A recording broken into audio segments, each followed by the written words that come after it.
எப்பயுமே 3 ஸ்டேஜ் இருக்குன்னு சொல்லுவாங்க. ஒண்ணு வந்து ப்ளேம் அதர்ஸ், 2வது வந்து ப்ளேம் அவர் செல்ஃப், 3வது வந்து take it as it is. இது 3மே ரொம்ப முக்கியமான பாயிண்ட்டு. எப்பல்லாம் உங்களுக்கு பிரச்சனை வந்தாலும் இதை யோசிச்சு பாருங்க.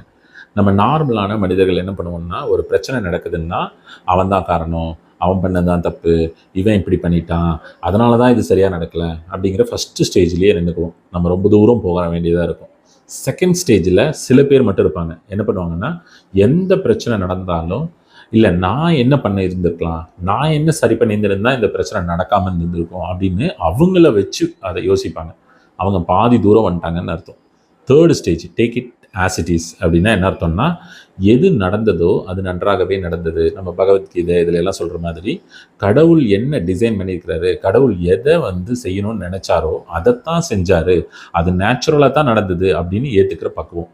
இது வந்து தான் முழுசான நிலை. இதில் நிறைய பேர் இருக்க மாட்டாங்க. இதில் ஒன்லி யார் இருப்பாங்கன்னா, ஸ்பிரிச்சுவலாக கடவுள் மேலே ஒரு நம்பிக்கை, எது நடந்தாலும் கடவுளோட அனுமதி இல்லாமல் நடந்திருக்காதுல்ல, அவர் தானே இதையும் செஞ்சுருந்துருப்பாரு அப்படின்னு ஏற்றுக்கிற மனப்பக்குவம் ரொம்ப சில பேருக்கு மட்டும்தான் வரும்.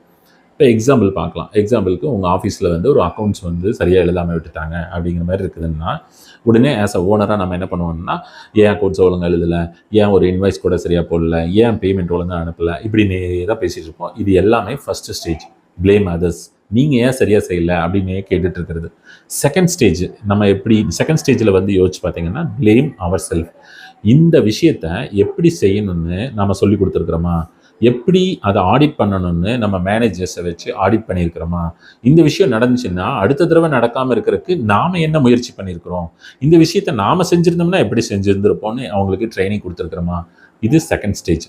தேர்டு ஸ்டேஜ், ஓகே இது இப்படி நடந்துருச்சு, இது நினச்சி ஒரி பண்ணாமல் இது ஒரு ஆப்பர்ச்சுனிட்டியாக கடவுள் நம்மளுக்கு கொடுத்துருக்குறாரு, இதிலிருந்து நம்ம என்ன கற்றுக்குறோம் அப்படிங்கிறத எடுத்துகிட்டு அதை அப்படியே எடுத்துக்கிட்டு அதை கம்ப்ளைண்ட் பண்ணாமல் அதை சரி செஞ்சுக்கிட்டு அடுத்த தடவை நடக்காமல் பார்த்துக்கிறதுக்கு என்ன வழியோ பார்க்குறது தேர்டு ஸ்டேஜ்.